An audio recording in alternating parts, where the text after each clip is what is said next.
If you're here, it's probably because you're feeling the stress of trying to find a clinical preceptor for your NP program. And trust me, I've been there. In fact, 8 out of 10 nurse practitioner students struggle with this exact problem.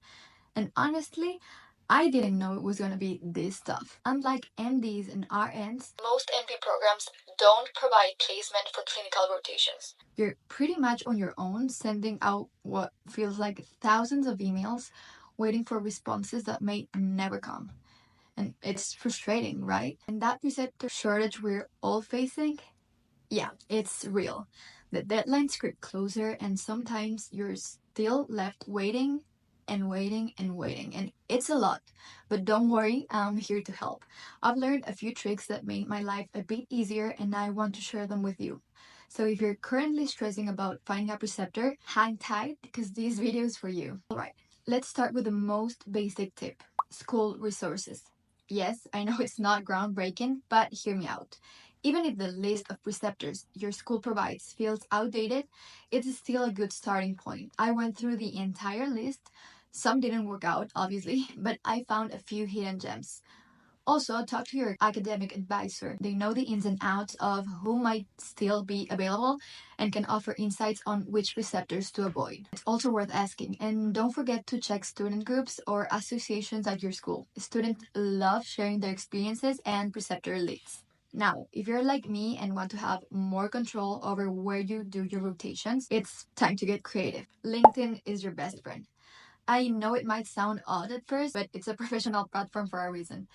Update your profile, highlight your experience, and start networking. Send personalized messages to potential preceptors. Don't make it generic. Mention why you're interested in their practice, like if they specialize in cardiology and that's your passion.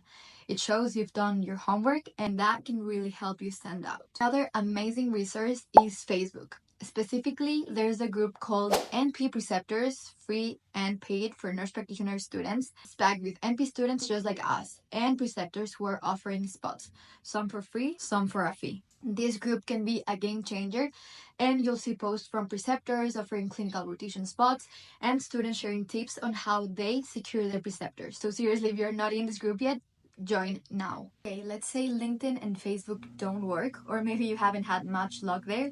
It's time to go old school. Call local clinics.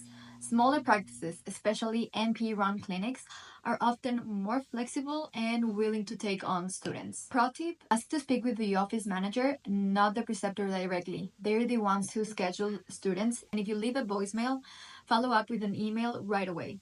Persistence is key when looking for a preceptor. But here's the thing: sometimes life gets busy, we all know that, and maybe you don't have time to do all of that searching. The idea of dealing with rejection after rejection just feels overwhelming.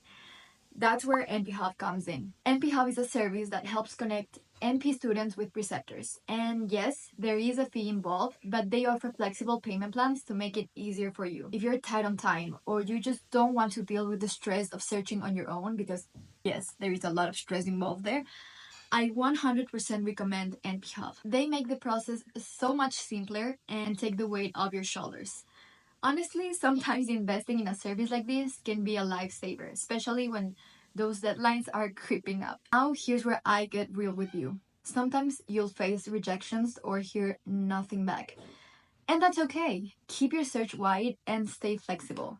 Don't just limit yourself to one specialty or one location. And finally, once you do get a preceptor, stay on top of the paperwork. I know it's the least fun part, but make sure the paperwork gets done in time. Follow up with your preceptor's office and offer to help with anything they need to make the process smoother. Trust me, staying organized and proactive during this part is just as important as securing the rotation in the first place. Alright friends, that's it. I hope these tips help you feel a little more confident about finding your clinical rotations. It's definitely a process, but with some persistence, a bit of creativity, and a lot of follow-up, you'll get there. And remember, you're not alone in this. We've all been through it and we've all survived. So if this video helped, make sure to hit the like button, subscribe for more NP tips, and share your own experience in the comments. I'd love to hear how you managed to secure your clinical rotations or if you have any extra tips. And don't forget to check out NPHub if you need that extra help.